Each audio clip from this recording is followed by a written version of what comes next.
Tudum!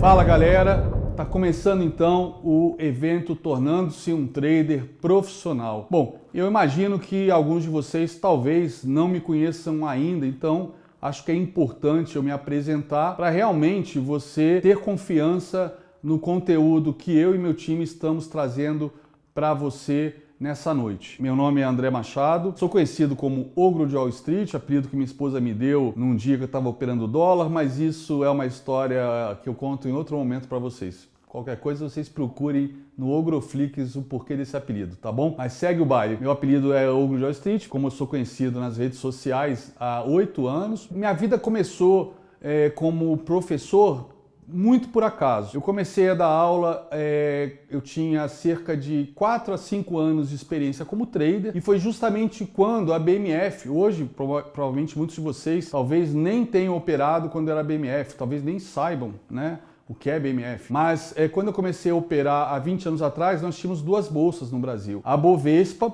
e a BMF. A Bovespa era focada no mercado à vista, ou seja, o mercado de ações, né, onde se compra e se vendem ações e opções de ações. E a BMF era uma bolsa concorrente, ela negociava mercados futuros, né, futuros de índice, de dólar, de juros e algumas commodities agrícolas, café, milho e também commodities animais, né, boi gordo, por exemplo. Só para vocês terem uma ideia, fazer uma comparação, a Bovespa equivaleria à Bolsa de Nova York ou a Nasdaq, que são duas bolsas que estão em Nova York e se negociam ações. New York Stock Exchange ou Bolsa de Nova York é onde se negociam as ações das grandes empresas, é uma bolsa centenária, inclusive o apelido Wall Street vem justamente do início das negociações de ações, 200 e tantos anos atrás, perto de um muro que separava aquela região ali, perto debaixo de uma árvore onde o pessoal operava e que tinha um muro para se proteger de ataque de índios, para vocês terem uma ideia.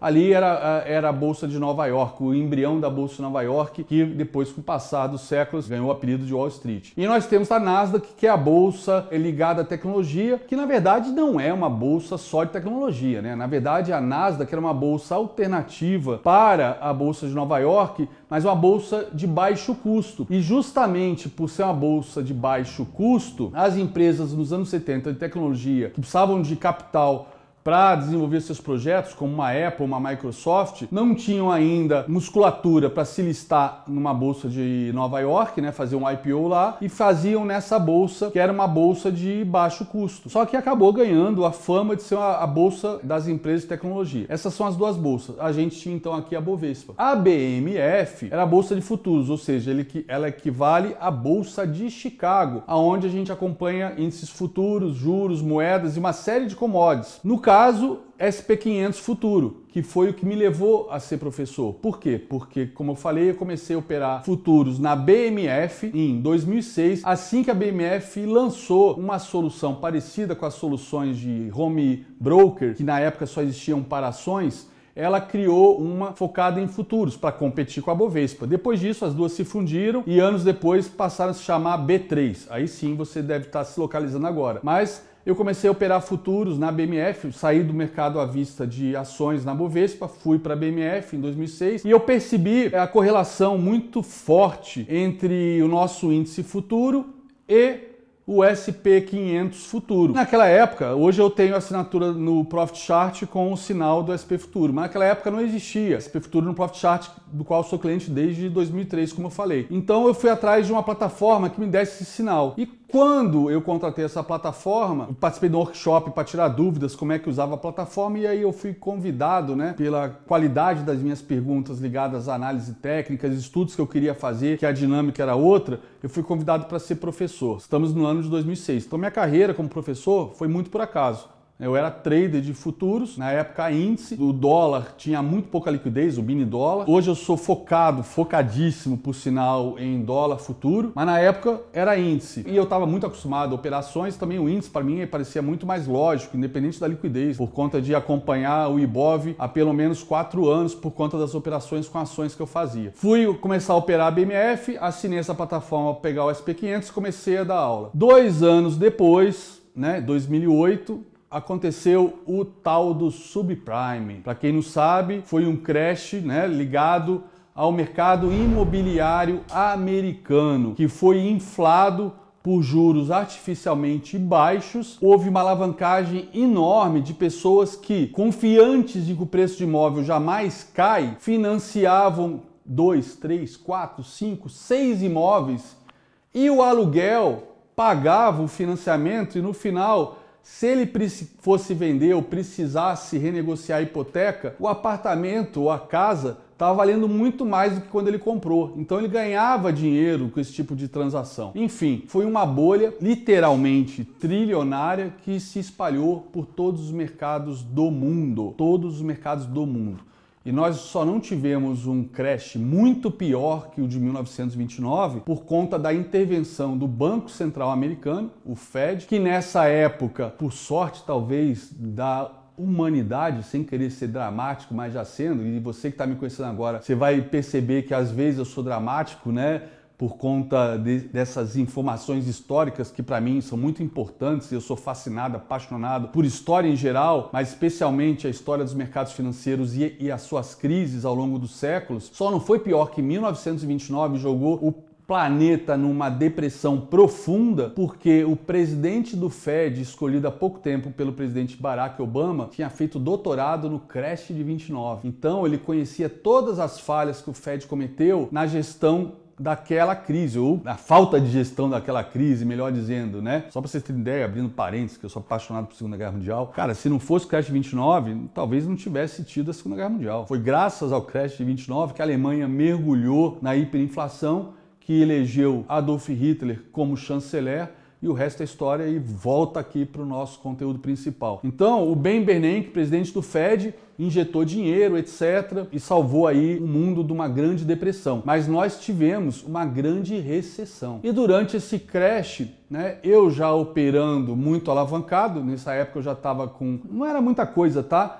Mas talvez se isso acontecesse hoje eu não ia ter a mesma performance daquela época. Eu confesso que eu fiz coisas que hoje eu não faço, não ensino e não faria de novo em termos de alavancagem, de tomada de risco. Mas enfim, tomei riscos enormes porque eu tinha uma confiança muito grande na queda do mercado e acabei fazendo uma pequena fortuna operando vendido a descoberto durante o ano 2008. Anos depois, né, a Exame, por algum motivo, quis fazer uma matéria histórica, né, sobre o crash de 2008, mais precisamente em abril de 2011, ou seja, 11 anos atrás. E aí foi na minha corretora e perguntou se a corretora tinha alguns clientes para indicar, que a corretora sabia que tinham feito muito dinheiro comprando ações na Bacia das Almas, no fundo do crash. E a corretora me indicou. E aí me ligou o repórter da Exame, lembro até hoje, o Thiago, querendo marcar uma entrevista. Beleza, marquei a entrevista, era uma entrevista por telefone. E aí ele me ligou e perguntou, pô, o que eu tinha comprado, qual foi a minha estratégia em 2008. E aí eu falei para ele que eu não comprei nada, que eu vendi toneladas de Vale 5. Ele falou, não, beleza, eu entendi que você vendeu toneladas de Vale 5, mas qual foi o preço que você comprou para ganhar essa grana? Falei, de novo, você não entendeu. Eu vendi toneladas de Vale 5 a descoberto, sem ter Vale 5, sabendo que ela ia cair horrores. E depois eu comprei a Vale 5 e zerei a operação. Peraí, como assim? Não entendi. Bom, expliquei para ele qual era o processo de uma venda descoberta, ele ficou fascinado, né? Ele não conhecia esse tipo de operação. Marcou uma entrevista, no caso, presencial comigo. Queria saber mais, queria conversar comigo. E aí eu falei que eu era trader, etc. Pô, você é trader, não é investidor? Eu falei, não, eu sou trader. Papo vai, papo vem. Falei como é que eu operava, como é que era a minha vida. E ele foi na minha casa fazer entrevista presencial para eu explicar essas operações vendidas, descoberto em Vale. Só para vocês terem uma ideia, o dia que deu 2 circuit breaks na Vale, a Vale caiu 20%.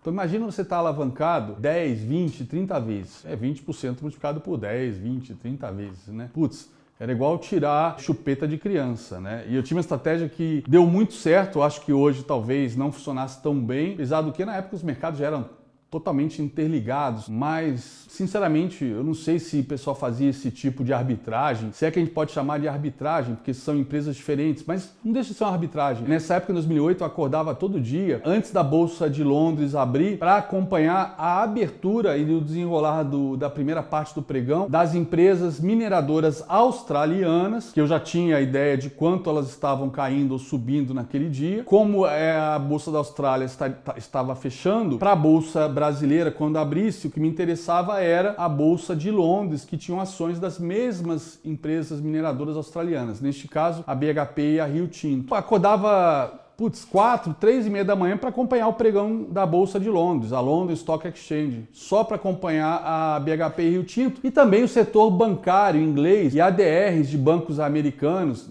no caso nem se chama ADRs, ADRs é nos Estados Unidos, que é American Depositary Receipts, mas empresas americanas que porventura tinham papéis também listados lá em Londres, mas principalmente os bancos londrinos, né? Afinal de contas, o crash de 2008, o questão subprime, foi como um câncer, afetou todo o sistema financeiro global. Então era o Barclays, era o HSBC, todos os bancos europeus, né? Teve vários bancos europeus que quase quebraram, né? Société Générale, enfim, cara, foi um dos momentos mais fascinantes e memoráveis da minha vida, apesar do estrago que fez na vida de muita gente, né? Muita gente que perdeu seus imóveis, que virou homeless nos Estados Unidos, foi terrível, terrível, mas como trader, eu tinha a opção ou de chorar ou de vender lenço, né? E como eu não tinha razão para chorar, porque eu não estava alavancado em mercado imobiliário americano, nem também em mercado de ações brasileiro, pelo contrário, antes mesmo do crash começar, eu já tinha feito estudos e eu já estava vendo uma tendência de baixa muito forte na Bolsa Americana e na Bolsa Brasileira, antes mesmo quebra de Lehman Brothers, etc. Então acompanhava os grandes bancos, as mineradoras e aproveitava também, estava ali acompanhava as petrolíferas, né? Então Shell, British Petroleum, que hoje é a BP, enfim, era a minha rotina. E aí, quando abria o nosso mercado, eu entrava vendido. Como eu falei, peguei todos os circuit breakers do crash de 2008, assim como peguei vendido também todos os circuit breakers do crash de 2020. Fui indicado pela corretora, dei essa entrevista para o repórter na minha casa. Ele gostou tanto da história e também do meu escritório, da minha trade station, da minha biblioteca, do cantinho que eu montei para mim, que foi um grande sonho comprar aquela casa e montar aquele escritório, né, para o meu home office, que ele mandou uma equipe de filmagem filmar lá o meu espaço, o meu ambiente de trabalho e eu comentar de novo, além da entrevista que eu dei que está na revista Exame de abril de 2011, um vídeo que está hoje no YouTube da própria Exame e é compartilhado, copiado por centenas, milhares de pessoas aí do nosso mercado, comentando aí sobre como é que é a vida de um trader profissional autônomo, né, que trabalha para si mesmo com o seu próprio dinheiro. O assessor financeiro André Machado ficou milionário durante a crise de 2008. Ele ganhou R$500 mil investindo em ações da Vale.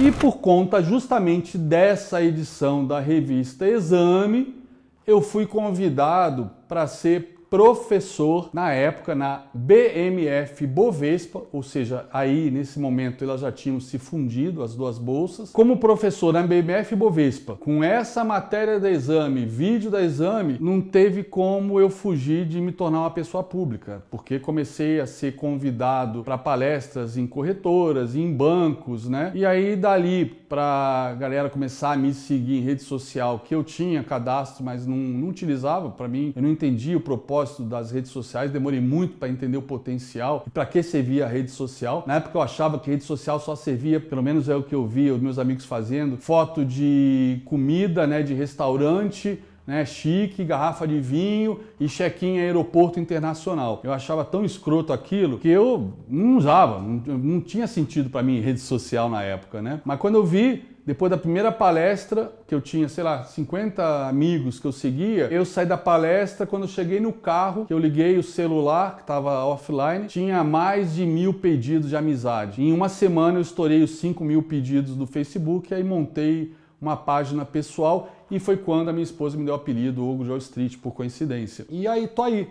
Virei uma pessoa pública e atuei durante muitos anos como professor na B3. Inclusive, eu fui o único professor da B3 que a B3 mandou pelo mundo para dar aula para formar traders, porque eu era o único professor trader na B3. E a B3 me convidou depois dessa matéria de exame justamente por isso. A B3 tem uma equipe docente fantástica, pessoas com doutorado, PhD, nas melhores instituições de ensino do Brasil e do mundo, né? Formadas em economia, em engenharia, enfim, matemática, física, os melhores professores do mundo, só que não tinha trader. E os alunos naquele momento estavam demandando ter aula com um trader, saber como é que é o dia a dia, como é que se opera, etc. Foi aonde eu entrei. Fiquei 6 anos na B3, os últimos 3 viajando aí pelo mundo para dar aula, para formar traders de fundos institucionais, de bancos estrangeiros, de mesas proprietárias gringas. O meu primeiro curso internacional, inclusive, foi numa das maiores mesas proprietárias do mundo, lá na Índia, em Bangalore, perto de Nova Delhi. Não parei mais, foram 3 anos viajando, viajei os 4 continentes. Virtualmente eu posso dizer que eu viajei todos os continentes com exceção da Antártida. Virtualmente porque eu tive uma turma na Nigéria, mas foi por videoconferência. Foi justamente uma das filiais dessa PropTrade na Índia que tinha escritórios na Nigéria.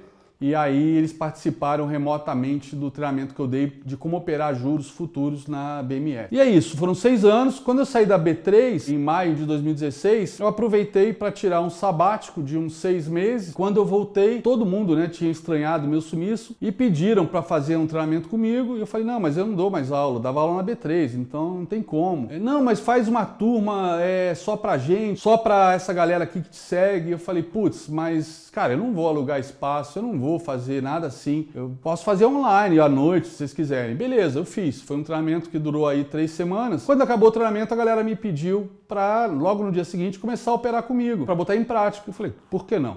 Eu era trader. Professor, eu era professor por acidente, né? Apesar de adorar, amar dar aula, já dava aula desde os meus 17 anos para conseguir ter uma grana trocado para sair com a namorada, ir no cinema, ir no Bob's lá no Rio. Então dava aula de física, matemática, que ia fazer cursinho, eu estava ainda no 1º, 2º ano. Já dava aula, sempre gostei. Na verdade, a minha ideia era ser professor de história. A minha mãe que me desanimou dizendo que eu ia passar fome.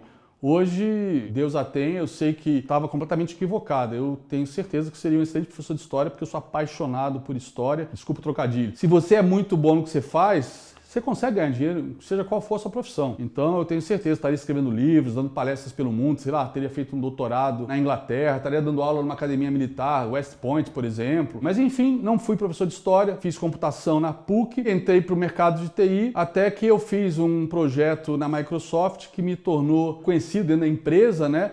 Por conta da grandiosidade do projeto. Foi o maior projeto da Microsoft no mundo naquele ano. E eu tive que fazer uma apresentação do meu cliente, neste caso era o Banco Itaú, para o presidente e vice-presidente da Microsoft, que vocês sabem muito bem quem são, e foi quando eu investi a primeira vez em ações do Itaú, e isso para mim foi paixão à primeira vista e nunca mais parei. Saí da Bovespa, então, dei esse treinamento, comecei a operar com essa galera, éramos 7 alunos, um deles inclusive é o Mário Pisani, que hoje faz parte do nosso time de professores, outro é o Fabrício Lodi, que entrou um mês depois. O projeto começou com 7 alunos, e passados 5 anos e meio já foram mais de 15 mil alunos treinados por mim e nos últimos 2 anos pelo Mário, pelo Fabrício, pelo Valério, pelo Zé. Então é um projeto que realmente feito por pessoas, por profissionais com senioridade, com experiência, com profundidade, né, no conhecimento que tem, sem muita seriedade e empatia, porque a gente sabe que em mercado financeiro se perde dinheiro, então a gente tem que ter empatia com quem está do outro lado. Não pode simplesmente botar o disclaimer lá,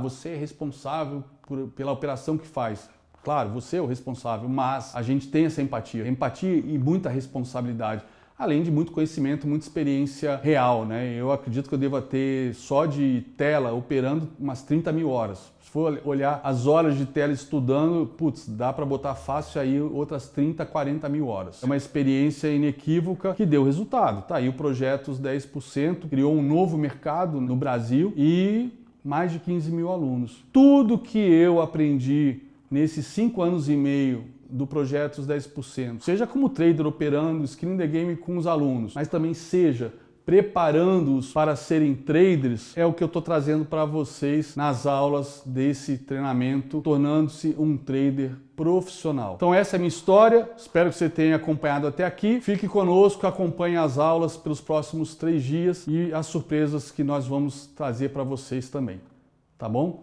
Nos vemos daqui a pouquinho. Fala galera, hoje é dia 6 de junho de 2022. É um dia que se repete todos os anos e todos os anos eu lembro deste dia aqui. Dia D, o dia da libertação, ou no caso o dia do início, né, da libertação da Europa do jugo nazista. Foi o dia que os aliados desembarcaram no norte da França, mais especificamente na Normandia, e ali aconteceu a maior operação anfíbia da história, o maior desembarque anfíbio da história, sincronizado com bombardeios aéreos, tropas paraquedistas saltando atrás das linhas inimigas. Foi uma das operações com mais variáveis para dar tudo errado, com mais possibilidades de erro, ou pelo menos de vazamentos que comprometessem o desembarque, né?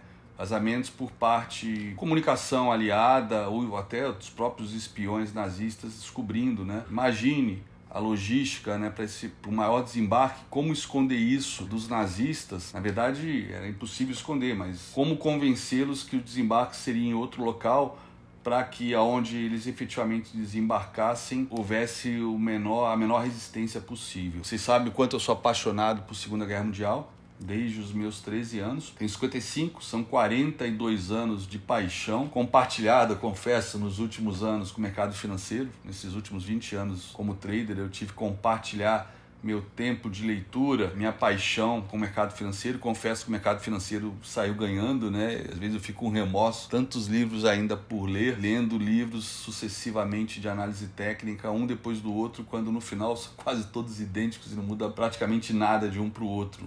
Mas como um cara que gosta de estudar e apaixonado por ler, por exemplo, esses 3 livros aqui que eu separei são os 3 melhores livros sobre o dia D, de 3 autores, 3 historiadores famosos, os melhores ou maiores nessa área. Eu li os 3 sobre o mesmo tema, né? E parece que são livros completamente diferentes. Principalmente esse primeiro aqui, Overlord, que eu li este ano, inclusive. Desmistifica várias coisas dos 2 de cima. Mas enfim, eu estive pessoalmente na praia de Omaha há exatos 20 anos atrás, em 2002, uns 2 meses antes, inclusive, de eu começar minha carreira como trader, e foi um dos dias mais emocionantes da minha vida, caminhar naquela praia, pegar aquela areia entre os dedos, olhar para o céu, imaginar os aviões, olhar para o horizonte no mar e imaginar as lanchas de desembarque, os navios que dando apoio com artilharia, olhar para trás as escarpas com os bunkers alemães esburacados, mas ainda continuam lá, soldados, né, ali que desembarcaram, 18, 19, 20, 21 anos, depois ir no cemitério e ver 10 mil cruzes, né, enfileiradas geometricamente de uma maneira perfeita e com a idade desses soldados mortos. Eu lembro que o motorista que eu contratei, né, lá em Caen, ou Caen, né, como se escreve, nos levou de carro até a praia. Ele chegou a perguntar pra minha esposa porque eu estava chorando, né? Porque eu chorava tanto, porque eu chorei na praia e chorei, obviamente, no cemitério. Mas no cemitério foi bem interessante, né? Porque eu já estava naquele molde assim, contemplativo, né? Caminhando entre as alamedas com as cruzes e lendo o nome do soldado, né? Que as cruzes tinham o nome do soldado e a idade, né? Nome e a posição, né? Soldado, sargento, ou oficial, por exemplo. E tinham as cruzes, né? Com esses dados e a idade de cada um. E a data ali, 6 de junho de 44. Alguns dias depois, 7, 8 de junho, nos dias seguintes ao desembarque. É o grosso justamente no dia 6. E aí eu estava caminhando ali numa determinada alameda do cemitério americano, e cada cruz, obviamente isso foi feito depois do fim da guerra, então provavelmente as famílias mandaram mensagens para o Estado-Maior do Exército para serem escritas junto com o nome, posição hierárquica dele no Exército, na Marinha, enfim, o dia, a idade, e aí tinha uma frase da família escrita. Então você passava nas alamedas, eu ia lendo as cruzes, né? E tava num modo assim automático, né? Pô, 10 mil cruzes, você caminhando, um momento de contemplação, solene pra caramba. E aí passava assim frases: Peter, 18 anos, morreu salvando a democracia. Mark, o sobrenome, né? 19 anos, cabo, lutou contra a tirania. John, 20 anos, morreu pelo seu país. Enfim, frases todas nesse mesmo tom. E eu lendo. E de repente eu vejo uma frase de um cara assim, tá, o nome do cara é, sei lá, um nome qualquer americano, John, 18 anos, 6 de junho de 44, soldado. Por quê? Ponto de interrogação. Foi um dos momentos mais emocionantes da minha vida, na hora que eu li o porquê, né? Saiu daquele contexto de essas frases quase chavão, né? Pô, lutou para proteger o seu país, lutou contra a tirania, morreu pela pátria. Cara, 18 anos, 19 anos, 20 anos. Pô, meu filho tem 17, né? Para mim é uma criança. Por quê, né? Tanta gente, 10 mil jovens morreram ali naqueles dias, né? Esse evento, como se aproximava do dia 6 de junho, eu consegui a concordância do meu time para que a gente adiasse ele por alguns dias, para que coincidisse com o dia 6 de junho, o dia D. Porque eu queria que vocês entendessem que esse evento pode ser o seu dia D também. Pode ser o dia que você vai realmente salvar aí a sua carreira, o seu sonho, o seu projeto de ainda ser um trader profissional, que é uma profissão espetacular, mas dificílima, senão todo mundo seria. Da maneira como a gente vê nas redes sociais, parece a coisa mais fácil do mundo, e eu, o Mário, o Fabrício, o Valério, todos nós sabemos que é dificílima. Poucos sobrevivem, estatisticamente são pouquíssimos, mas é possível. O fato é possível, e a gente sabe o caminho para que isso se realize. O fato de nós sabermos o caminho, muitas vezes, caminho para uma profissão tão difícil, muitas vezes a gente, pelo menos eu, me senti muitas vezes até leviano de falar que a gente sabe o caminho, que a gente conhece a metodologia, a gente sabe o passo a passo para isso. Mas o fato é, nós sabemos. E até não é nem, no meu caso, vou falar por mim novamente, não é nem por conta, Deus já está nessa profissão há 20 anos. É justamente por conta até da experiência que eu venho tendo há 5 anos e meio, sei lá, acho que 15 mil pessoas já passaram aí pelo projeto 10%. Descobri às vezes o pequeno detalhe que faltava para o cara virar chave. É apenas um ajuste fino. Aquele parafuso que estava solto ainda era suficiente para ele derrapar em todas as curvas, né? E sair da pista e bater. Então, às vezes é um detalhe pequeno. Então, aprendi muito, inclusive para mim mesmo. O aprendizado foi mútuo sempre. Principalmente no aspecto operacional também, porque eu acabei refinando o lado operacional com gestão de risco e psicológico. Então, isso valeu para mim também. Mas eu tive que fazer isso na marra nesses 5 anos e meio. Senão, não teria dado certo. Só análise técnica não teria dado certo. É isso que a gente está querendo mostrar agora aqui nesse evento. Não necessariamente esse evento é o que vai fazer você virar chave.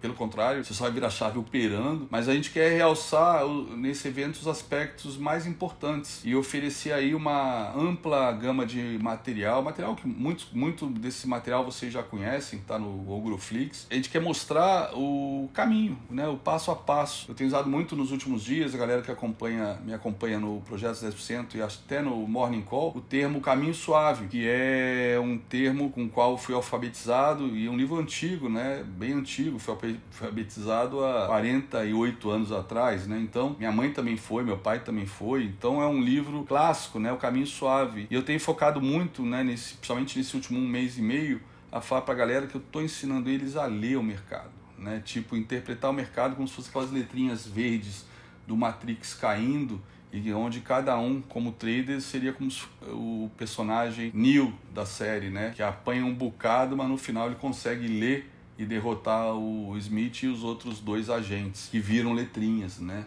Ou seja, ele decodifica. E o que eu tenho feito muito nesses últimos 45 dias que eu voltei a atuar no projeto, depois de alguns meses de sabático, é decodificar o mercado, ensinar minha turma a ler o mercado. E é isso que eu quero propor para vocês, junto com o meu amigo, professor Mário Pisani, como vocês operarem como traders profissionais e dar todo o caminho, toda a direção para que vocês tenham sucesso. Vou relembrá-los pela enésima vez. Não tenham pressa, mas parem de perder tempo.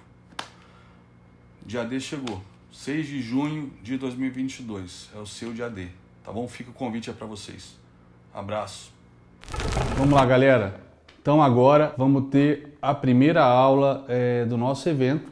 E é comigo, é uma grande honra estar começando a primeira aula para vocês. E vai ser uma aula sobre análise técnica clássica, que é o que eu faço no meu dia a dia operando, tá? E provavelmente vocês que já fizeram algum curso, né, ou já compraram algum livro de análise técnica, vocês sabem que a análise técnica tem uma série de segmentos. Tem a análise técnica clássica, que é a teoria de Dow, tem candlesticks, tem Fibonacci, que eu vou ensinar no último dia, tape reading, que não é análise técnica, mas né? As ferramentas hoje gráficas têm essa funcionalidade, ondas de Elliott, Renko, Renkaishi, enfim, tem uma série de indicadores, na verdade são milhares de indicadores, setups automatizados, enfim, é uma infinidade de maneiras de se operar usando análise técnica, desde que, principalmente quando os primeiros computadores foram criados e ganharam placas de computação gráfica, enfim. A análise técnica saiu do papel milimetrado, né, utilizado por Charles Down e Jesse Livermore, o maior trader da história americana, na virada do século XIX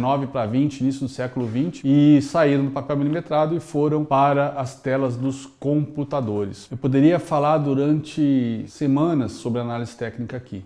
Então vou falar nesse evento de análise técnica clássica. Eu vou falar para vocês sobre teoria de Dow. Provavelmente agora você deve estar falando: cara, esse ogro tá doido. Teoria de Dow, esse evento para formar traders profissionais, vai falar de teoria de Dow, o beabá da análise técnica, o início de tudo? Exatamente. Mas antes que você feche esse vídeo, deixa eu te explicar o porquê. Primeiro, teoria de Dow é o básico de tudo. Como vocês mesmos devem estar pensando, é o beabá. Só que ninguém chega em Harvard ou no mestrado de física ou doutorado de física quântica sem ter passado pelo ensino fundamental, sem ter aprendido a ler, fazer as operações básicas. Por incrível que pareça, é nisso que todos os candidatos a trader falham. Esse é o primeiro ponto. Mas não é só isso. Vamos ao segundo ponto e mais importante. Por conta do projeto 10%, eu tive que me reinventar como professor de análise técnica. Como vocês sabem, né, eu contei há pouco da minha história e eu dou aula de análise técnica desde 2006. Na B3 foi de 2011 a 2016. E eu sempre ensinei análise técnica como uma disciplina estanque.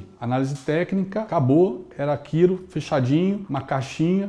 Tá? Mas desde o início, né, inclusive eu briguei bastante na B3 para eles aumentarem o meu curso de análise técnica em 3 horinhas só, para eu inserir finanças comportamentais, porque eu sabia que 80% do segredo de um trader profissional é o controle emocional, é o lado psicológico da operação, desde a entrada até a gestão e a saída, com perdas ou ganhos, não importa. Então, eu sempre, em qualquer treinamento que eu dei de análise técnica, eu separava um tempo para ensinar finanças comportamentais. Antes da B3, eu viajava pelo Brasil para dar aula pela CMA e dependendo da cidade, eu tinha 4 horas a mais ou a menos para o curso de análise técnica. Então eu tinha que comprimir. Para vocês terem uma ideia, eu tirava da grade as aulas de figuras, ombro, cabeça, ombro, triângulos, retângulos, para poder incluir finanças comportamentais. Porque eu sabia que nada daquilo que eu estava ensinando ia funcionar sem o pessoal saber, né, os princípios da teoria da perspectiva, né?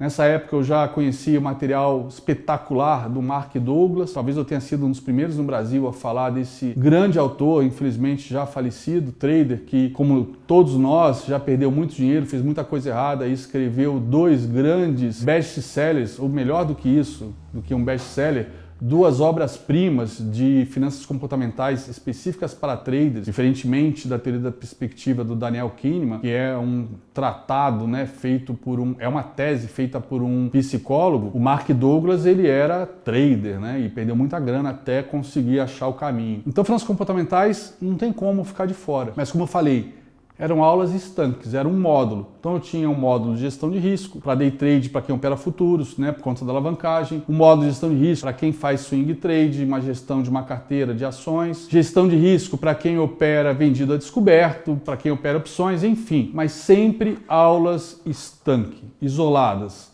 né? Não tinham comunicações, quer dizer, claro que eu fazia referência de uma para outra, mas não tinham comunicações, eram módulos separados. Literalmente, eram disciplinas separadas. Só que ser um trader profissional é como estar sentado nesse banquinho que eu estou aqui agora. Se eu tirar uma perna daqui, eu vou me estrebuchar no chão. Então não adianta só análise técnica. É gestão de risco, é finanças comportamentais, autoconhecimento, mas durante muitos anos eu dava os treinamentos estanques achando que a galera ia juntar tudo isso sozinha, como eu juntei, apesar de ter perdido muito dinheiro e muito tempo para juntar. E no projeto Os 10%, nesses 5 anos e meio que eu lidero o projeto, eu tive que me reinventar. Vendo os erros dos traders iniciantes, dos alunos, o desespero deles, as perdas, que também me desesperava, eu vi que não adiantava eu tratar isso de uma maneira estanque, de uma maneira isolada. Eu tinha que juntar. E juntar que eu falo não é falar no tempo todo da importância do stop, da importância da gestão de risco, da importância de não alavancar. Eu tive que virar a análise técnica de cabeça para baixo, para que ela funcionasse na mão dos iniciantes. Não significa que eu tenha inventado a roda ou tenha deturpado a análise técnica que eu amo tanto, pela qual eu sou apaixonado, e por também ser apaixonado por história, eu gosto das coisas clássicas, né? O meu temperamento é não mexer em time que está ganhando. Então, se Charles Dow ganhou notoriedade com análise técnica, e para quem não sabe, ele é o criador do índice Dow Jones, então não é à toa. Ele é o cofundador do jornal Wall Street Journal, simplesmente o jornal mais importante de finanças do planeta Terra. E tudo isso começou ele sendo trader e analista técnico. É óbvio que o conteúdo do Charles Dow, os princípios, são o mais importante de tudo que um trader tem que aprender. Só que, como eu falei, eu não vou ensinar o beabá, até porque tem vários vídeos meus no YouTube falando de teoria de Dow pelo lado só teórico, do beabá. Mas aqui é um evento para formar traders profissionais, ou, no caso, dar aquele empurrão para você começar a sua jornada com o pé direito, sabendo o que tem que ser feito e como funciona. E depois se aprofundar, se dedicar, é óbvio, ir atrás das 10 mil horas de tela. Você não tem como você fugir disso. Esquece. Você acha que vai ser um trader profissional em 3 noites? Esquece. Num final de semana? No way. Num curso de imersão de 8 horas? Também não. Num mês, num projeto 10% operando com a gente? Também não. Não é assim. É uma profissão de alta performance. Você não vai aprender. Sabe, na verdade é de uma simplicidade, mas ao mesmo tempo de uma complexidade, porque a gente pira quando envolve dinheiro, né? Principalmente quando a gente está perdendo, e também até quando a gente está ganhando e ganhando muito. Só com muito tempo, muita prática, você ajusta os ponteiros. Então é justamente o que eu vou fazer agora com vocês aqui. Eu vou falar de análise técnica clássica, de teoria de Dow, mas eu vou dizer o que eu tive que literalmente parir, né? Para fazer a galera operar certo. Quem já viu meus vídeos, né, ou se não viu meus vídeos, mas já opera um pouco, então provavelmente você vai se identificar com o que eu vou dizer. Quase todo mundo que eu conheci no mercado, né, os traders iniciantes, todos foram iniciantes um dia, mas poucos chegaram a se tornar profissionais. Todo mundo, né, fica caçando topo e fundo para operar, principalmente mercado futuro, que é alavancado. Por quê? Porque está sempre em busca de um stop barato. Não adianta nós falarmos de uma análise técnica muito objetiva, daquelas que tem 92% de acuracidade, ou seja, de probabilidade de certeza, se o emocional do cara não estiver preparado para fazer isso. Quando a gente fala de ações que tem menos alavancagem, ou alavancagem zero no caso, apesar de hoje as corretoras também darem alavancagem, é mais fácil falar de uma análise técnica mais objetiva, do tipo rompeu um pivô, fechou confirmando, deu compra, stop técnico, né? Se é um pivô de alta, stop técnico no fundo. Mas quando a gente fala de futuros, né? E mesmo eu insistindo que a galera opere um contrato só para começar e a margem não seja essa da corretora, seja pelo menos R$1.000, R$1.500 por um contrato. Ah, eu tenho 15 mil, posso operar 10 contratos? Não, você pode ter 10 milhões, você vai operar um contrato e deixar R$1.000 na corretora, R$1.500, acabou. O teu dinheiro tem que estar salvo de você. Porque o mercado não é perigoso, perigoso é você. Perigoso é você que não sabe o que está fazendo. E depois sai dizendo que o mercado é perigoso, que é muito volátil, que quebrou por causa da corretora, quebrou por causa da corretagem. Essas baboseiras que eu ouço há 8 anos em rede social. E aí? A corretagem agora é zero. Qual a desculpa que você vai dar? Em 2014, muita gente, né? Eu comecei a colecionar haters em 2014 por causa disso. Que assim que eu entrei em rede social, por conta das palestras que eu dava por ser professor da B3, por ter saído na revista Exame, eu comecei a me relacionar com os traders, né, iniciantes, e os caras falavam, pô, eu quebrei por conta da corretagem, pô, R$1. Eu falei, meu Deus, R$1. Eu chegava a gastar naquela época R$1.000, R$1.500, R$2.000 de corretagem, porque eu operava muito pesado e contrato cheio. Hoje tem corretagem bem barata para cheio. Mas na época não tinha. Eu gostava de operar dólar, não podia operar WDO, que não tinha liquidez naquela época. Então eu operava no cheio dólar, que tinha uma liquidez absurda. Corretagem era um percentual financeiro, que ainda negociava um desconto em cima. Então era, pela quantidade de contratos, um dia que eu gerasse mais, era R$2.000, R$3.000. Um dia assim, que eu operasse pouco, entrasse mais leve, fizesse uma operação e atingisse a meta, era R$600, R$700 de corretagem. Aí eu via nego falando, porra, eu não consigo ganhar dinheiro porque a corretagem é muito cara. Eu fazia as contas, falei, cara, é R$1 de corretagem, na época, né? Depois foi caindo para 50 centavos, né? Uma corretora reduziu pela metade, aí depois reduziram para 40, começou aquela guerra de corretagem, as corretoras começaram a quebrar por conta disso, mas o pessoal falava, putz, R$1 corretagem eu quebrei. Eu falava, bicho, ninguém quebra por corretagem. Ah, você é um idiota, você não sabe nada, não sei o quê. Eu falei, bro, ninguém quebra com corretagem. Um contrato de mini índice, se vale 20 centavos o ponto, R$1 de corretagem são 5 pontos. Pô, você não consegue ganhar 5 pontos numa operação de índice? Ter isso de custo na tua operação? Ah, mas eu opero muitos contratos. Bro, isso é matemática. Pelo amor de Deus, né? Faz conta antes de falar besteira. Pô, se você operar um contrato 10, 100 ou 1000, não importa. 5 pontos, R$1. Acabou. Ah, mas eu giro muito. De novo, não interessa se você operou ao longo do dia 50 contratos ou 5.000. Continua sendo 5 pontos o teu custo para entrar na operação. 20 centavos o ponto, 5 pontos, R$1. E aí? Agora a corretagem é de graça. E eu nunca vi tanto trader quebrando como nesses últimos 2, 3 anos. Qual a explicação? Corretagem é grátis? Pois é.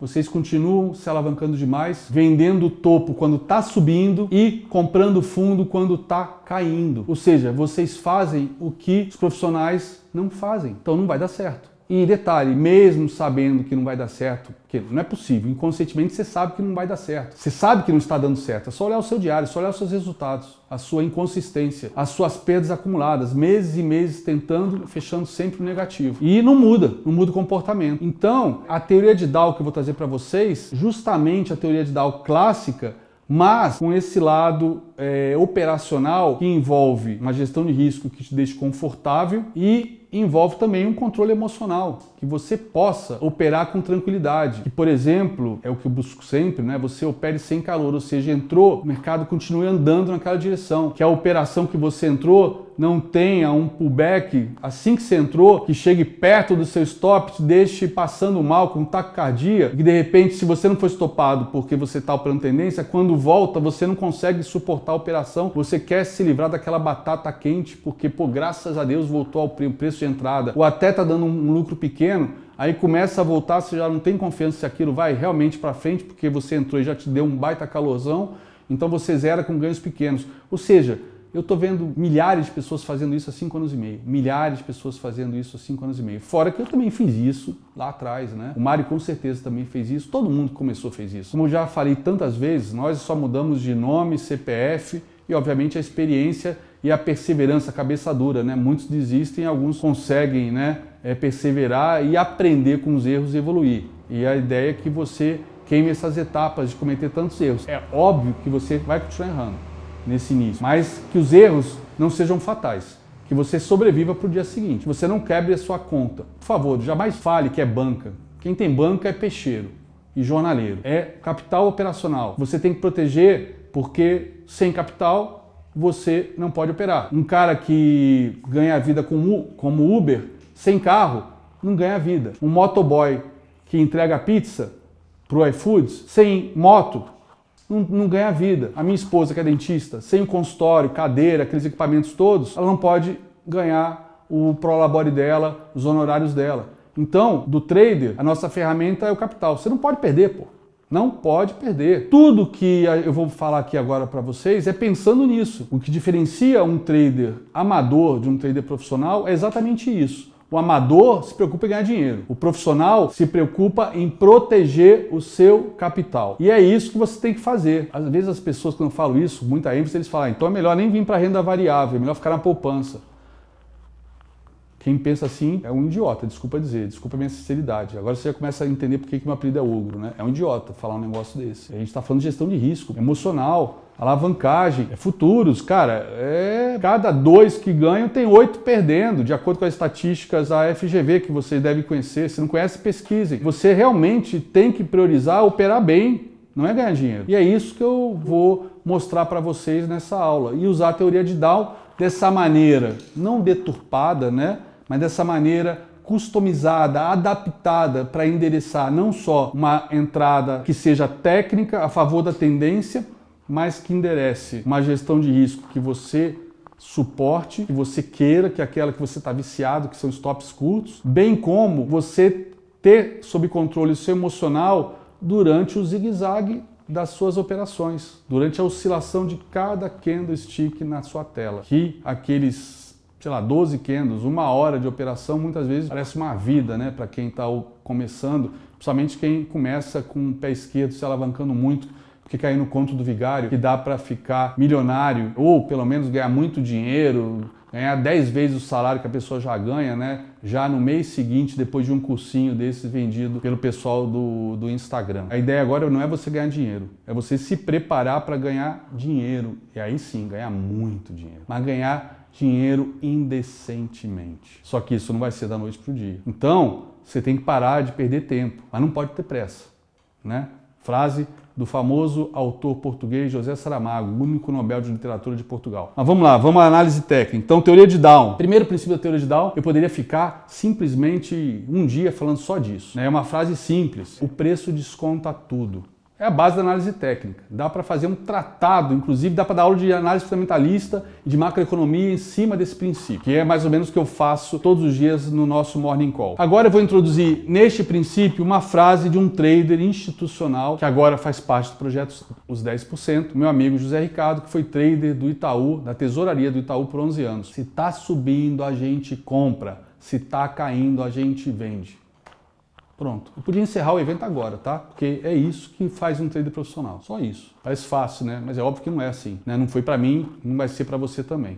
Mas é isso. A teoria é isso. Lembrando, treino é treino, jogo é jogo. Vamos ao jogo. Tá subindo, a gente compra, se tá caindo, a gente vende. Isso simplesmente endereça um outro princípio da teoria de Down. O mercado trabalha sempre em tendência. E aí, nesse caso, nós temos 3, né? Tendência de alta, tendência de baixa e tendência de lado. A de lado você consegue evitar, consegue antecipar, mas eventualmente você pode no início de dia acreditar que está dando continuidade à tendência da véspera, ou que está armando um pivô de alta, um pivô de baixa, ou uma reversão em relação à véspera, e você entra e é estopado, depois vai descobrir que está numa consolidação, numa tendência lateral. Infelizmente, muita gente quebra nisso. Eu tenho regras quando a gente está operando. Se eu estou, por exemplo, na faixa de Gaza, e vocês vão aprender o que é isso, na faixa de Gaza de Fibonacci, não se faz nada ali dentro. Espera sair. Vai levar 1 hora, 2 horas, 3 horas, não importa. Não se opera ali dentro. Com algumas exceções que também vou mostrar para vocês. Mas vamos supor que você ainda não sabe o que é Fibonacci e está operando. Tomou um stop, e se você está operando tendência e botou o stop correto, que é um stop técnico, você não pode ser estopado, porque a tendência de alta são topos e fundos ascendentes. Se o stop é técnico, está no fundo anterior. Como é que você vai ser estopado? Ah, mas foi lá, violinou e voltou. Beleza. Tem manhas que eu também ensino para a galera, que é o setup violino. Se você foi violinado porque o teu stop estava automático ali embaixo, pô, você tem que entrar de novo, bicho. Ah, mas acabei de tomar um stop. Bicho, aquele stop acabou de confirmar que você estava certo, porque foi lá, buscou o teu stop técnico e voltou na direção que você estava. Tem que entrar de novo. De repente entra, sei lá, meia mão, vai, para se você está inseguro nesse início de carreira. Por exemplo, se você estiver operando com uma gestão de risco bacana, né, draconiana, sem estar muito alavancado, e o Mário vai ensinar isso para vocês muito bem, você vai usar o stop cutucada sem problema nenhum. O stop cutucada é a prova de violinos, ou 99% a prova de violinos. Então, se você está operando uma tendência de alta com stop cutucada, você não vai tomar stop. Agora, se você tomou um stop, talvez você esteja numa consolidação. Então, qual é a regra que eu criei para a galera? Porque às vezes você vai tomar 3, 4 stops até descobrir que está numa consolidação. Isso vai desestruturar um monte de gente que está começando, levar dias de fúria, etc., aumentar a mão, tudo aquilo que talvez você já tenha feito. Marca o topo e o fundo daquela tendência que você achou que era de alta, que foi um pivô rompido de alta, um pivô confirmado. Marca e não opera enquanto estiver ali dentro. Depois você vai ver quando estiver assistindo a aula de Fibonacci, que normalmente isso é a faixa de Gaza que eu mencionei há pouco. Agora, quando não está em tendência de lado, né, lateralização, ou está em tendência de alta ou tendência de baixa. Então, repetindo, o preço desconta tudo. Se está subindo, a gente compra, se está caindo, a gente vende. Se porventura está subindo, você comprar e cair, tomar stop no caso desse não é normal. Ou você quebrou algumas regras, ou a tendência realmente não era de alta, é de lado, ou você olhou o calendário de eventos. Será que não tinha uma notícia agora que reverteu totalmente o mercado? Se era de alta, virou de baixa, se era de baixa, virou de alta. Isso acontece quase todo dia. Todo dia tem indicadores importantes saindo, principalmente na parte da manhã. Fora eventos extraordinários que podem acontecer, como, por exemplo, um comentário infeliz de intervenção na Petrobras, a demissão de um presidente do Banco Central, Ou, por exemplo, um caso real de alguns anos atrás, um candidato a presidente da República na liderança de todas as pesquisas, um candidato super bem visto pelo mercado, e de repente o avião dele cai e ele morre no meio do pregão. E foi, nem lembro agora se deu circuit break ou não, mas foi um dia, foi um sell-off, foi um desastre aquele dia. E foi de repente, na hora do almoço. Por sorte eu estava líquido indo almoçar com um amigo meu, porque com a mão que eu opero era coisa de perder 100, 200 mil num stopzinho desse. Se você está numa tendência de alta ou de baixa e realmente você identificou a tendência e está operando com stops corretos, você não vai perder dinheiro. Isso é o que faz um trade profissional. Então, recapitulando rapidamente. Teoria de Dow. Primeiro princípio, o preço desconta tudo. Beleza, se está subindo a gente compra, está caindo a gente vende. O mercado trabalha em tendência, de alta, de baixa ou de lado. E outra coisa, o mercado, né, as tendências, elas se desenvolvem em 3 velocidades distintas, principalmente. Tendência primária, tendência secundária e tendência terciária. E aqui o que eu faço? Justamente para não trazer mais subjetividade para a cabeça dos traders, isso é um dos meus pontos mais objetivos, e é matemática pura.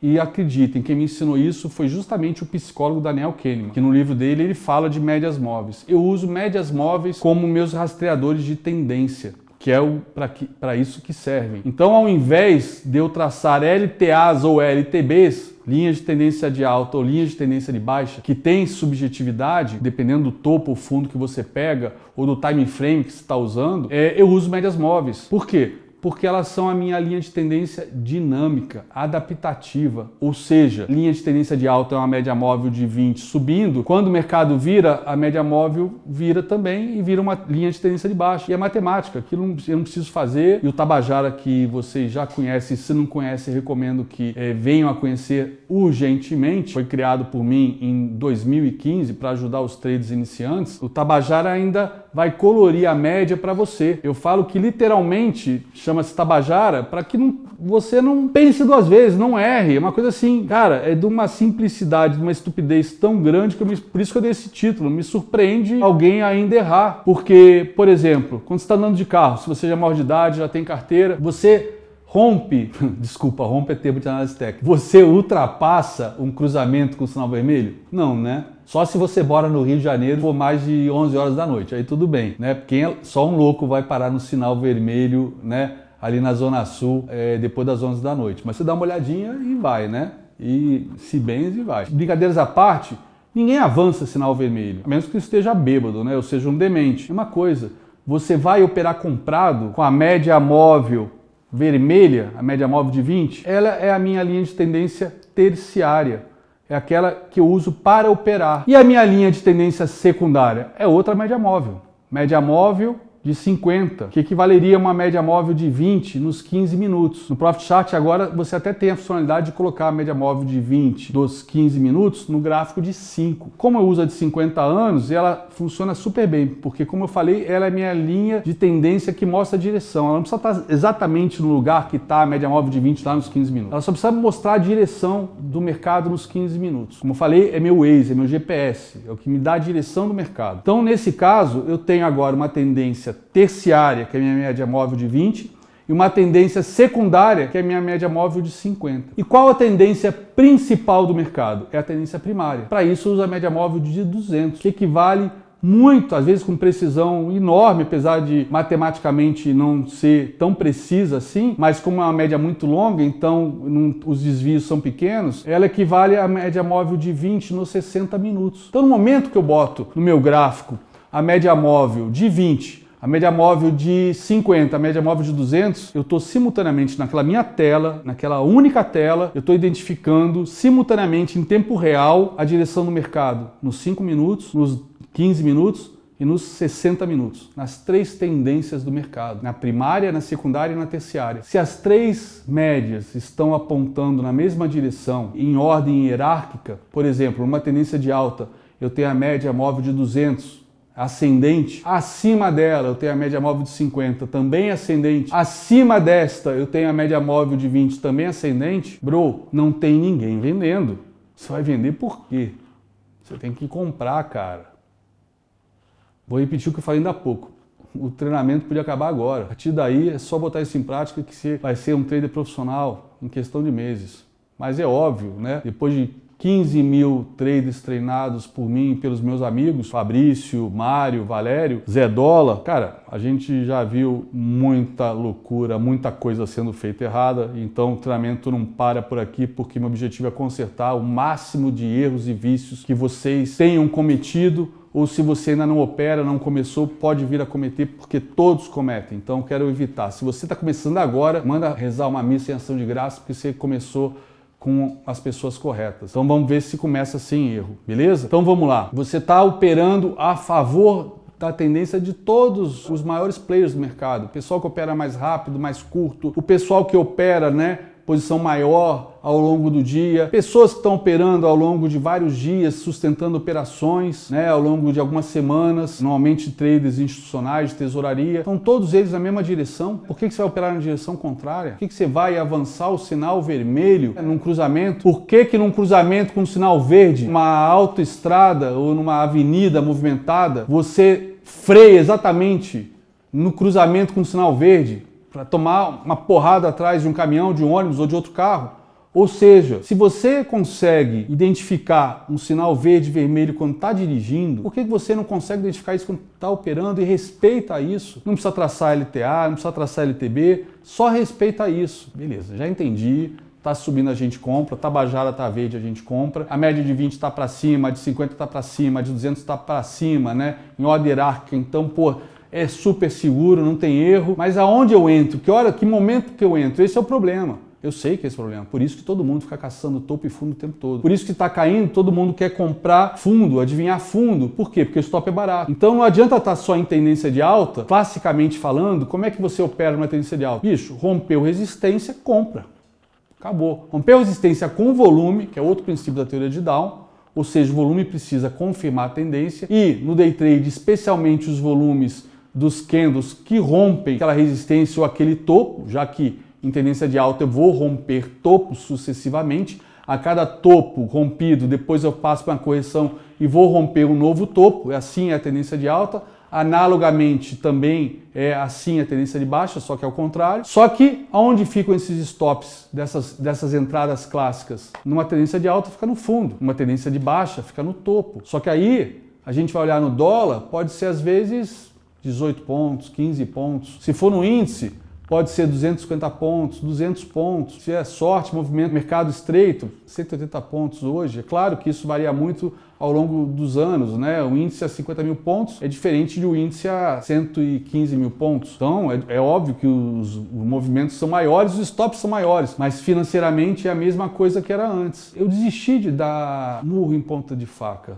Eu sei que a galera não vai respeitar isso que eu estou falando, porque não vai conseguir aceitar um stop de 250 pontos no índice, por exemplo. Então o que ela vai fazer? Vai botar um stop financeiro na cabeça dela. Ela aceita perder 100 pontos.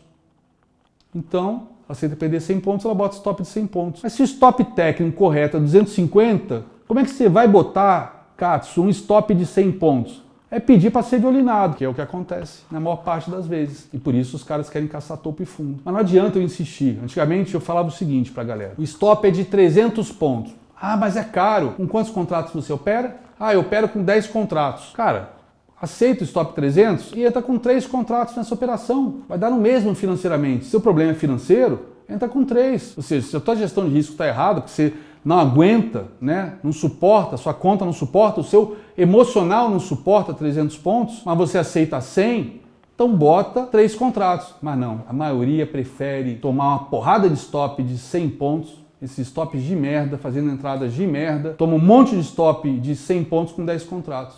Em vez de botar um stop certo, operando a favor da tendência e aceitar, por exemplo, esses 300 pontos de stop, só que com um terço da mão, para se adequar ao financeiro dela. Às vezes não é nem o financeiro, é o emocional. Eu tive um trader, aluno, em 2011, que ele abriu uma conta para operar futuros de 750 mil reais. Eu achei para começar um absurdo. Para perder isso tudo em 3 meses, muito fácil. Naquela época eu ainda achava que dava para a galera começar com 5 contratos. Bicho, 5 contratos, ele perdia 100 pontos. Ele não aceitava mais do que 100 pontos de stop. 100, 120. Então 100 pontos com 5 contratos são 100 reais. Se o cara perder 100 reais naquela conta de 750 mil reais, o cara surtava. Tinha dia de fúria, era uma loucura. 750 mil reais na conta. Então, às vezes, não é nem só o financeiro, é emocional mesmo. O cara não consegue perder. No outro dia, alguém comentou comigo. Ah, eu não consigo perder 10 reais. Falei, bro, então desiste, nem começa. Pô, um contrato de dólar, o ponto é 10 reais. Um ponto é 10 reais. Não tem stop menor que um ponto. Né? Não tem stop de um ponto, né? Não tem. O emocional, nessa hora, é o que pega. Sempre foi o que pega, sempre vai ser o que pega. E é isso que eu estou mostrando aqui para vocês. A maneira como eu consegui, sabendo disso e sendo muito pragmático, sabendo que não adianta eu insistir tecnicamente, falar de finanças comportamentais, gestão de risco. Eu tive que juntar tudo isso, fazer um mexidinho com tudo isso e sair uma receita de bolo diferente de tudo que eu sempre ensinei, sempre fiz. E eu agradeço a vocês por isso, porque meu operacional, no momento que eu tive que adequar para vocês isso, eu passei também a operar dessa maneira, skin in the game. Sempre foi a regra do projeto. Isso me permitiu operar bem mais pesado do que eu operava antes, porque meus stops se reduziram bastante de tamanho. Então, como funcionam as minhas entradas hoje? Tendência de alta, a gente compra. Tendência de baixa, a gente vende. Os amadores, em tendência de alta, ficam procurando topo para vender. Em tendência de baixa, ficam procurando fundo para comprar. O que eu faço e eu ensino para vocês e eu vou mostrar para vocês? Em tendência de alta, eu não vou mais comprar rompimento de topo. Em tendência de alta, eu vou procurar fundo para comprar. Então, ao invés de fazer como os amadores que procuram topo para vender, eu procuro fundo para comprar. E aí tem vários setups, inclusive clássicos, para fazer isso. Por exemplo, regressão à média de 20, por exemplo. Regressão à média de 20, bateu lá, reverteu, uma tendência de alta, abriu compra. Bandeirinha até a média de 20. Rompeu a bandeirinha, deu compra. Mercado andou de lado, né, a média de 20 chegou lá, power breakout, abriu compra. E o fundo, às vezes, é o próprio candle do rompimento. O candle que reverteu na média de 20, o stop fica no final. Tá, André, mas e as resistências rompidas com relação aos topos que são rompidos numa tendência de alta? Então a gente não compra mais nesses lugares? Não, como antes não.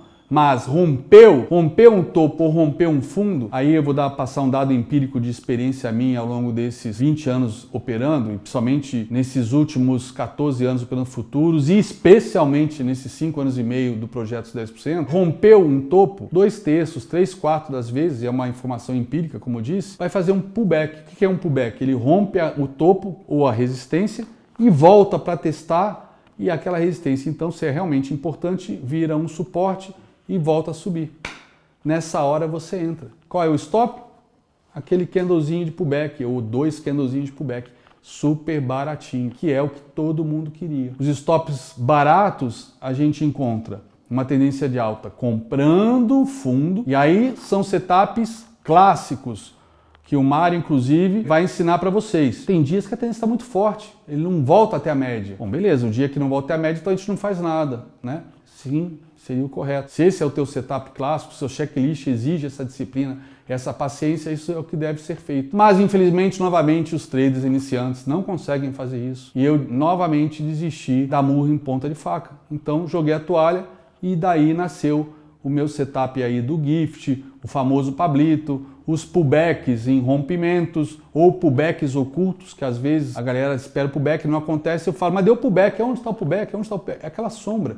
Aquela sombra que você achou que era falso rompimento, era o pullback oculto. Bota no time frame menor para você ver que não tem um candle ali voltando. É aquela sombra. O pessoal vê sombra, vê uma sombra numa resistência. Ah, falso rompimento, já entra vendido. Não, é um pullback oculto. Pode até ser, neste caso, um falso rompimento. Mas aí eu tenho como comprovar se é um falso rompimento ou não. Isso fica mais para frente. Normalmente, em tendência de alta, essa sombra, ou numa tendência de baixa, essa sombra é um pullback oculto. E mesmo que possa ser, talvez, uma reversão ali, não é assim que se opera a reversão. O pessoal é viciado em procurar sombra.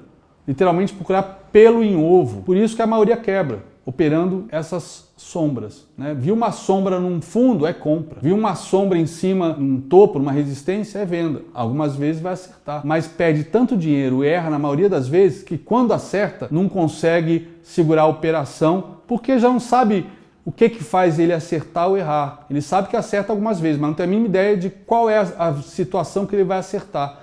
Então, ganha pouquinho.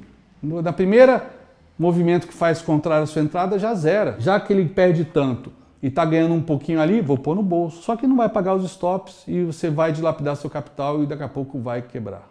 Então, como vocês estão vendo, minha teoria de Dow é teoria de Down na veia, não mudei nada, não deturpei nada. Mas eu adaptei para a realidade emocional e financeira, né? Como eu falei, de 2 anos para cá, 3 anos para cá, com certeza por conta da pandemia, homeschooling, home office, muita gente em casa e também muita gente desempregada, muita gente precisando de grana. Às vezes não é nem gente desempregada, é pessoal que trabalha às vezes no mercado informal, trabalha na rua, ou até mesmo autônomos, né? Pessoas que são donas do próprio negócio e o negócio está fechado. Houve uma inundação de gente no mercado financeiro, pelos motivos errados. Não vieram desenvolver uma profissão, vieram ganhar dinheiro. E o mercado financeiro não funciona assim, ganhando dinheiro. O mercado financeiro é uma profissão de alta performance. Você tem que trabalhar bem, como um profissional. E se for um bom profissional, vai ganhar dinheiro, como em qualquer profissão. Só que, como eu falei antes, essa é a segunda profissão mais difícil do mundo. Só pede para controlador de tráfego aéreo de aeroportos como JFK. Ó, estamos percorrendo toda a teoria de Down, que é o beabá da análise técnica, que a maioria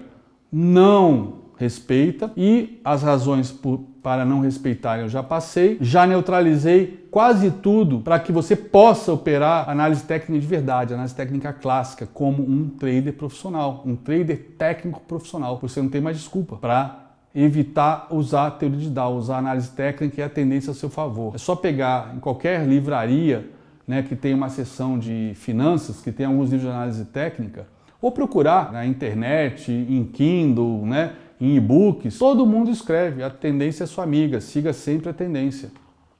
Tá aí, eu estou dando todos os argumentos, todos os meios para você operar como profissional, seguir a tendência.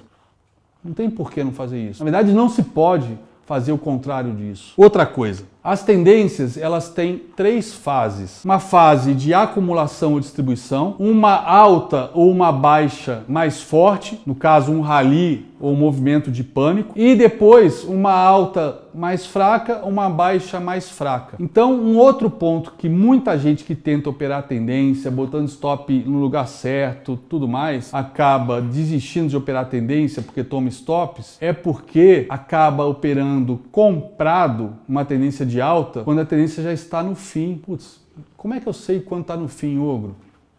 E aí é a minha grande especialidade, e eu acho que eu fiquei até bastante conhecido no Brasil também por conta disso. É nessa hora que você vai usar Fibonacci. Fibonacci vai ajudar não só a você fazer entradas cirúrgicas no meio da tendência de alta ou de baixa, como vai te alertar ou te avisar do risco de operar comprado num lugar que pode ser uma região de final de tendência de alta, ou operar vendido num local que pode ser o final de uma tendência de baixa. Quando chega nesse local que você evita operar comprado, mas se passa essa região, Fibonacci vai te dar outros alvos muito maiores para continuar operando comprado, portanto, mas você ali não vai comprar, porque ali tem risco do mercado virar, reverter. E nessa hora o volume também vai entrar te ajudando a dizer se ali realmente pode ser um topo, e aí você não deve operar comprado. Tampouco operar vendido. Vamos continuar operando a favor da tendência.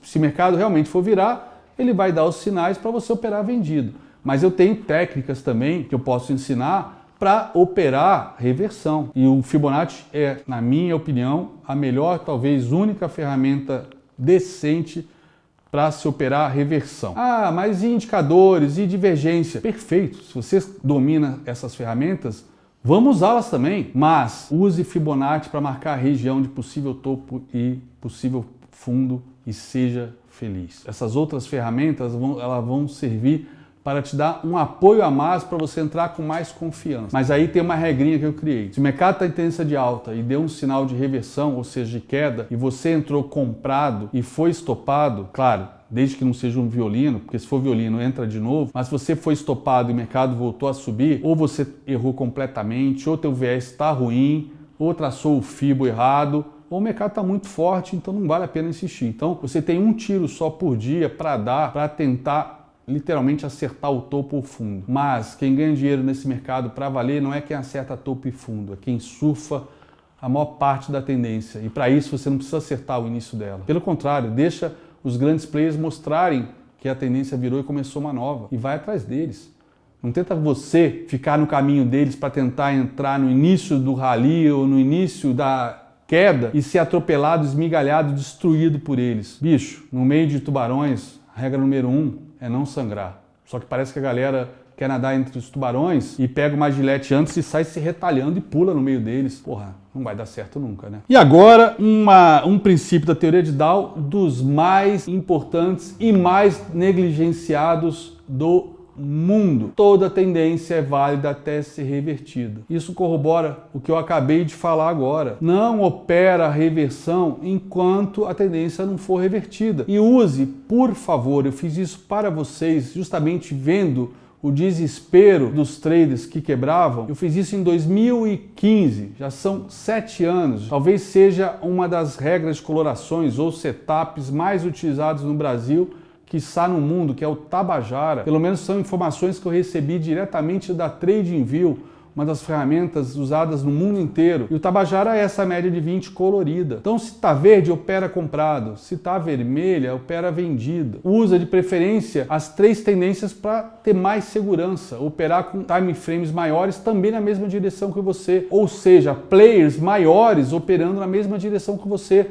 Nade entre os tubarões, mas não sangre. Enfim, teoria de Dow by Ogro é isso aí que vocês acabaram de assistir. Eu consegui ao longo de 5 anos e meio e eu agradeço a todos os meus alunos que me ajudaram, infelizmente muitos com perdas, por não conseguirem operar a tendência. Com isso me incentivaram, me estimularam a tentar buscar uma solução para esses casos. Eu consegui inserir finanças comportamentais, inserir a psicologia aplicada ao trade, inserir a gestão de risco, inserir o pragmatismo, inserir o atavismo dos trades iniciantes. Eu consegui inserir tudo isso no meu operacional da análise técnica. E como vocês viram, uma análise técnica clássica, básica, beabá, feijão com arroz, papai com mamãe, teoria de Dow. Beleza? É isso aí, galera. Espero que vocês tenham gostado. Tem muito conteúdo ainda pela frente. Se a cabeça de vocês estiver saindo fumaça, dá um pulo até o banheiro, toma uma ducha gelada e volta que o dia ainda não acabou. Tem muita coisa pela frente ainda. Valeu! Bem, pessoal, o nosso primeiro dia está chegando ao fim. Espero que vocês tenham gostado e muito. Com certeza nós demos o nosso melhor para vocês, tá? Vocês estão com dúvidas? Super natural, super natural. Eu estaria estranhando se vocês não tivessem, porque nós estamos falando de um conteúdo com bastante profundidade e apesar da gente ter buscado ser o mais didático possível, o mais pedagógico possível, simplificar ao máximo, sem passar a imagem de que é fácil, porque não é. Ser trader é uma das profissões mais difíceis do mundo. Para ser preciso, é a segunda profissão mais difícil do mundo. A primeira é ser operador de tráfego aéreo num aeroporto do porte do JFK em Nova York, só para vocês terem uma ideia do drama. Eu lembro de um aluno meu da B3, ele era trader da tesouraria do Itaú BBA e o cara era um gigante, era um armário. Ele devia ter uns 130 quilos de músculo. Parecia o Stallone, o Schwarzenegger. E tava lá no coffee break, né? Pela primeira vez, ao invés dos alunos ficarem em volta de mim tirando dúvidas, eu fiquei em volta dos traders tirando dúvidas, né? De como era a vida de um trader institucional, de uma tesouraria, de um grande banco. E o cara falou: cara, é foda. Já tive que mais de uma vez pro banheiro chorar. E aí eu olhei aquele cara daquele tamanho e falei, cara, eu não consigo imaginar esse cara chorando. Nem se tomasse um soco do Mike Tyson na cara, eu consigo imaginar ele chorando. Mas se ele falou que foi pro banheiro chorar, eu acredito. Então é uma profissão muito difícil, mas a gente, com toda a nossa experiência operacional e agora também, né, nesses últimos anos, educacional, eu tenho certeza que a gente fez o melhor para mostrar a vida real de um trader, como é que funciona o dia a dia do mercado, como é que se opera com profissionalismo. Tenho certeza que vocês adoraram a aula do Super Mario, mas agora eu queria convidá-los para estarem aqui conosco amanhã. Amanhã tem mais conteúdo top para vocês e vocês não podem perder. Simplesmente um pecado vocês perderem as aulas que nós reservamos para vocês para amanhã e para quarta-feira. Fiquem juntos. Vão descansar a cabeça, que deve estar saindo muita fumaça da cabeça de vocês agora. E de novo, se vocês estão com dúvidas, é normal. É sinal que prestaram atenção. Eu lembro que quando eu dava aula na B3, os alunos perguntavam para mim na véspera da prova: professor, o que vai cair na prova amanhã? E eu respondia: lágrimas, porque eu já tinha uma experiência, apesar de achar tudo muito fácil, já tinha feito inúmeras provas antes. Eu lembro que a primeira prova que eu fiz, inclusive, o coordenador me chamou, né, dias depois, quando corrigiram as provas, ele virou para mim e falou: professor André Machado, temos um problema. Eu fiquei assustado, era meu primeiro treinamento, falei: a avaliação foi uma bosta, não vão manter mais o contrato comigo para dar aula. Falei: foi ruim o treinamento? Não, você teve, inclusive, de todos os professores aqui do semestre, você teve a segunda melhor nota. Só perdi pro Cabral, né, como sempre, né, o Cabral é sempre o popstar aí dos treinamentos. Então, qual foi o problema? Então, ninguém passou para ganhar o certificado. Falei: como assim ninguém passou? Tava muito difícil. Falei: mas como tá difícil? Coisas mais idiotas do mundo que eu perguntei. Falei: então, o pessoal achou difícil. E aí caiu a ficha, né? Pra gente que tá lá todo dia fazendo isso, parece muito fácil. Pra quem já tá há 20 anos, que já perdeu, no meu caso, milhões para aprender a fazer isso, de repente já tá no sangue, já faz parte do meu DNA. Eu acabo achando que é tudo muito simples, muito fácil, quando não é. Prova disso é que vocês veem meus vídeos, eu falo pra caramba, porque eu fico preocupadíssimo, será que eles entenderam? E aí repito 1, 2, 3 vezes, dou exemplo, faço analogia, tento transformar uma aula de mercado financeiro quase numa aula de pré-primário da tia Teteia, para ter certeza que a galera entendeu. Porque se for operar sem entender, sem saber o que está fazendo, sabendo o que está fazendo, a maioria já perde. Imagina sem saber. Então, desculpa também se eu fui muito detalhista, enfático, voltei ao mesmo ponto várias vezes, mas é pro bem de vocês, galera. Fiquem com Deus, espero vocês amanhã para continuar essa jornada que eu tenho certeza que vai mudar a vida de vocês a partir de hoje, o seu dia D. Valeu, até amanhã.